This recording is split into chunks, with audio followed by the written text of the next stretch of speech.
This is Legends of the Game, where the legends of yesterday inspire the heroes of tomorrow. Presented by Chase Toys, 417 Thorndike Road in Unity. As I stand here in the rotunda at Waterville High School, we're about half a mile as the crow flies from a cell of an area where a bunch of kids who eventually starred in high school basketball lived. The Jobbers, the Hansons, the Alexanders, and the Frame family, Walter Frame, Doug Frame, and the kid who was the youngest of the bunch and the smallest of the bunch at the time, who grew up to be the best of the bunch, in my opinion anyway, is the subject of today's main legend of the game, Gregg Frame. Remaining players, number 10, Gregg Frame. So when you walk into this high school, and I know it's not the first time you've been back to dear old Waterville High, what do you think of when you walk into the school, Gregg? First slot basketball? Yeah, most definitely. I mean, it was, I came a little bit late to the party as a student, let's put it that way. I was not a great student. I still haven't arrived. So early in my career. And Coach Lindloff was actually part of me turning my studies around, because he basically said if I kept screwing off in the classroom, I wasn't going to play for him. But a lot of it goes to basketball and really just kind of relationships. You had a big brother who was a really good player. You hung around with Saft and Joe Jobber, all those guys, Todd Hansen. You saw all those guys. You were the next rung down. Did you think how were you going to get there? Well, I guess I would say, and this will surprise very few people, I never had a crisis of confidence. Mike, I listened to your piece with Mike McGee. He talked about having a passion. And for me, there was that passion. It was also just, I was always betting on myself. I was always small growing up. And so, I was always a point guard. I was a little guy. I think of just going down to North Street every day. And I forget the guy's name, Coach Lindloff, a guy named Erwin Weeks or something, who was this older guy who played pickup hoops. And I was like, I want to be tough like that guy. I was always hanging around the sport, and I had this desire to improve and try and get better. And I just loved that process of working on it. I grew up being a point guard my whole life. And then I think Coach Lindloff can probably speak to this a little bit.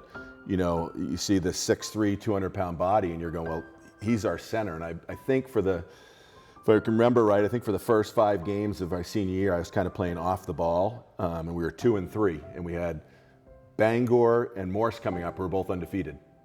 And I remember that week of practice, Coach was like, basically, screw it. Like, anytime anything happens, you run and get the ball anyway. Like, you don't look like a point guard, but you're a point guard. And that's, the similar thing happened candidly in college. My first 2 years, they played me off the ball, and I was like the 4 and the 3 in college. And then my coach is like, what are we doing? You're a point guard. The player you developed into, we've talked about your physical transformation from being basically a peewee into being built like a tight end. Was it because of a great combination of the sheer will that you had and the body that eventually God gave you? Was there one more than the other? Did one give you more an advantage over the other? Certainly, I wouldn't have been able to go, I think, play at college as a 5'11" guy, because I wasn't very fast. And it was really my strength, and it was just my, I think, my drive. I had just had a tremendous, I just wanted to be good at basketball, and I wanted to, when that clicked with me, I was like, I want to do whatever it takes.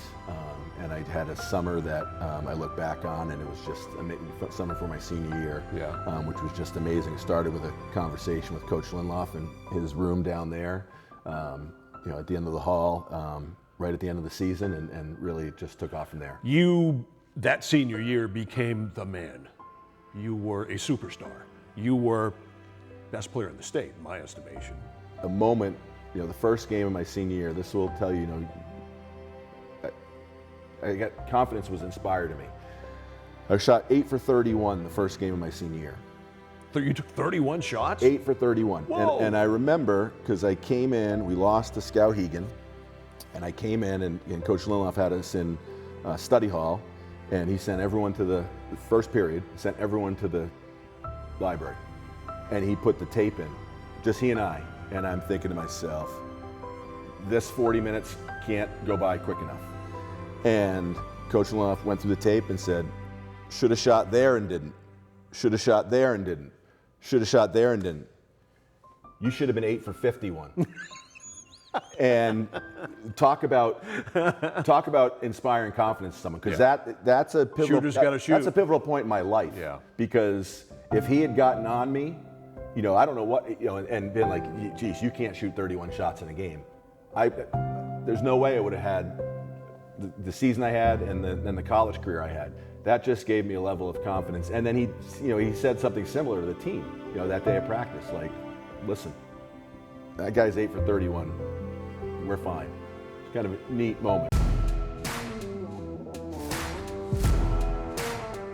At Toro, we know shortcuts don't cut it. Our iron-forged cutting system is the bedrock of machines that get the job done right, season after season. We use thick, heavy steel. More rigid means less flex, so the deck stays precisely on its mark, producing an unmatched, even and clean cut that only comes from a Toro. Get your Toro Zero Turn at Chase Toys, 417 Thorndike Road in Unity. First game of the night is Waterville and Brewer. Ken Lindloff of Waterville.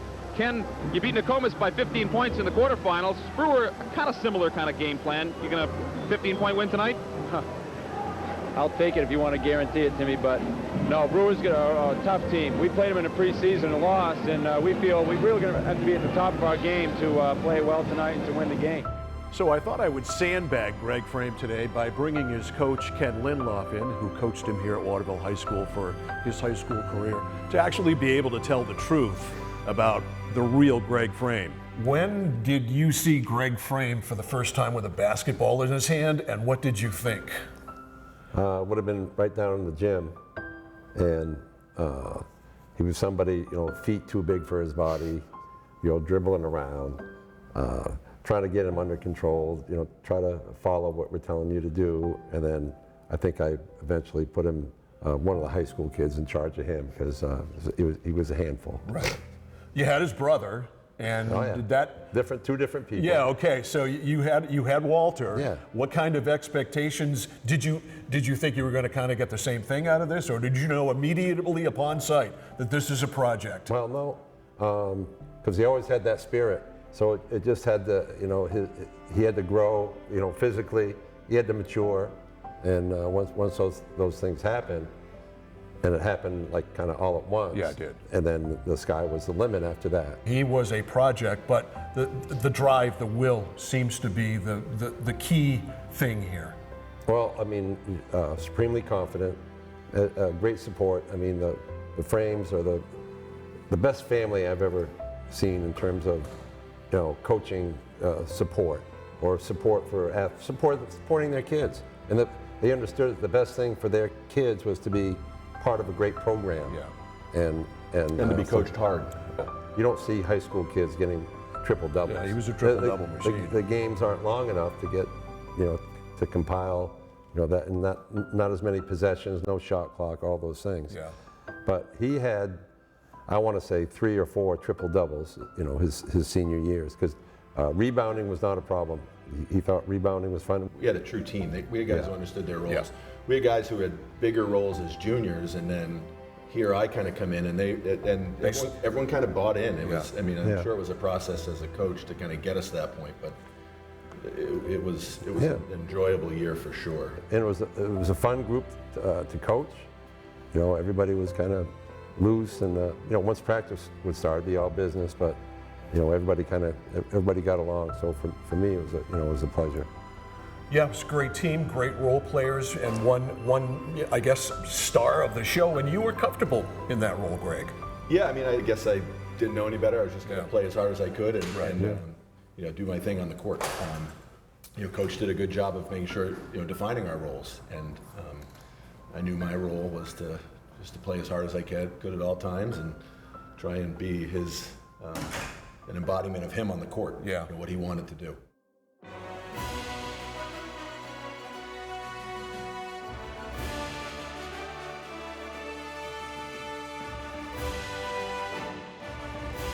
Presented by Chase Toys, 417 Thorndike Road in Unity.